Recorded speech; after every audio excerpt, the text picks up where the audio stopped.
Hello, friends. I'm Ronnie Walter, and I'm living a colorful life. If you're new here, welcome. If not, welcome back, darling. And you know the drill. If you would like, you could like this video and subscribe to see more videos. I have a few of them. But today I was wondering if you wanted to see what my studio looks like. It's super small. Right now I have my studio in a bedroom, which is roughly 10 feet by 10 feet, which is small. And then it has like one corner gets jogged off the edge. So it's like a 45-degree angle on one corner. So it's kind of a worthless corner. Oh, and did I mention I share this room with my husband? I probably have 2/3 to his 1/3 of the space. And frankly, we're usually not in it at the same time. But it does take a chunk away from the 10 by 10 that I'm using so that he has a little space for himself. I'm not hogging the whole thing. But I have arranged it so that it has some zone areas.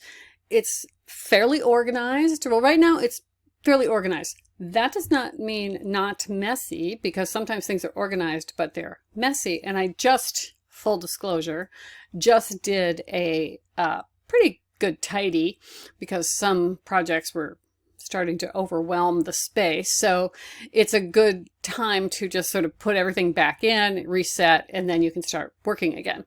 Anyway, there's a short video to follow that shows you around this tiny space and how I managed to make it work. Welcome to my studio.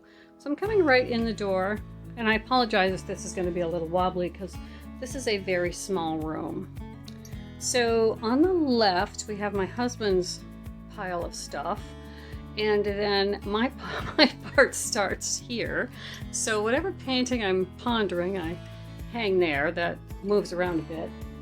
And then I have this lovely cart that was my mother's, and so that holds mostly painting supplies.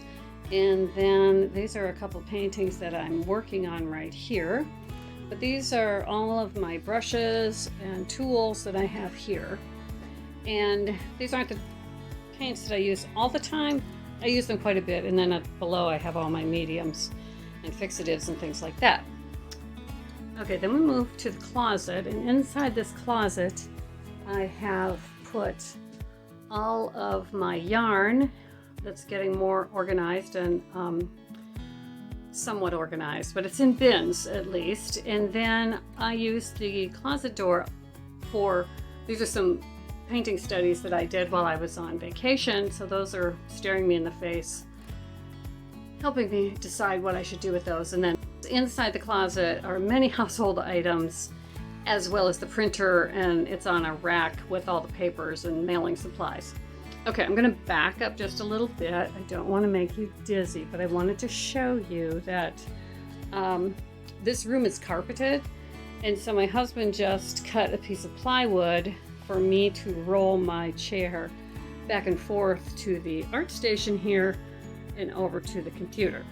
So that works kind of cool, because I can just slide right over. Okay, so over in this corner, these are IKEA shelves, and on the top, those white IKEA magazine holders are all my sort of current work. I work with, I have things in notebooks. I also have things on clipboards, depending on what the project is. And then inside these gray bins, I have various supplies. I have, actually, in this one is yarn and my journal, and then more supplies because we all need supplies. And there's a basket down there that mostly holds watercolor, but that's my stay, what is it called? Stay Tight palette? I forget what it's called, but there's those palettes that you can snap together and it keeps your paint wet. Although right now there's no wet paint in there. Okay, so this is basically an IKEA kitchen table, and shoved underneath are IKEA bins that roll, and so they fit perfectly under there. And every artist studio I ever see has those bins. They're wonderful. So on the left side, I have mostly supplies, office supplies, various bits and bobs for art. And then in this one is mostly flat paper, sketchbooks, and works on paper that I don't know what to do with yet. Okay, so up here is a variety, you know, art supplies. I have this old piece of masonite that I use as a drawing board so that the top of the desk doesn't get too funky. Pencils, I have my Posca paints in here.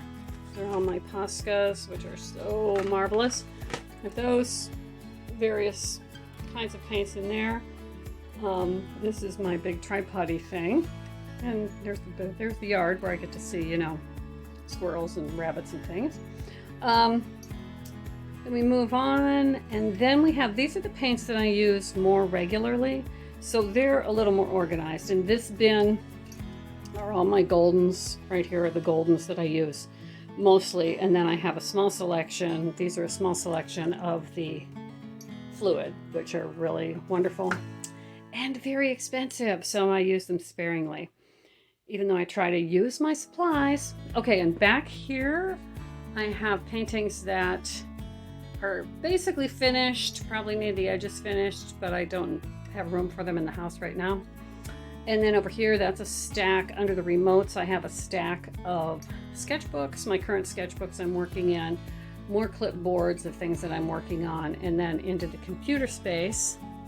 Up here, I just have a board, a magnetic board for things that I like, and I have my paint swatches and all of that, and then just, you know, bits and bobs. There's usually a big cup of tea sitting there too. Okay, so then we come around here, and I hope you can see this.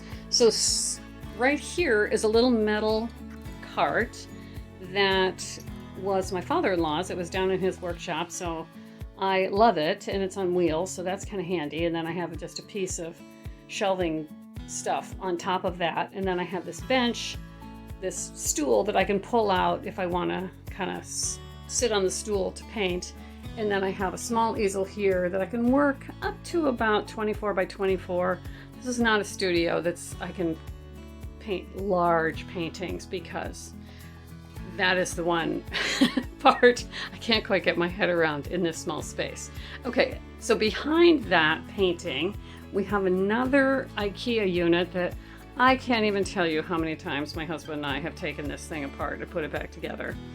So these are supplies I don't use that often. This is a lot of my coloring books and other books that I have published, some journals and things like that. And then I keep them in these white bins and just keep things organized. Some are like up in here. Those are all small paintings that are sort of finished. And then I keep some files below. Oh, that's a big mushroom. That's a mushroom that I'm planning to paint. It came with the house, and I was going to repaint it and stick it out in the yard. So down here, I have canvases that are either re-gessoed because I hated the paintings, or they are fresh canvases that need some work. And then this little batch over here are paintings that need work. They need some attention in some way. So I pull those out every once in a while and slap a little more paint on them. And then this over here is this funky wall. I don't know if you can see it, but it cuts off at an angle. So my husband's desk, I'm not going to show you his desk because it's super messy, it's kind of jammed up in that corner. So anyway, this is the small space that I work in, and I'm telling you, it works. It works. It's very zone oriented. And so I pretty much know where everything is. Sometimes it gets a little tossed, but it's super easy to put back together. Well, I hope you enjoyed that little tour of my studio. And next time, why don't you stop by for a cup of tea? Again, thank you for being here, and I so appreciate it. Take care.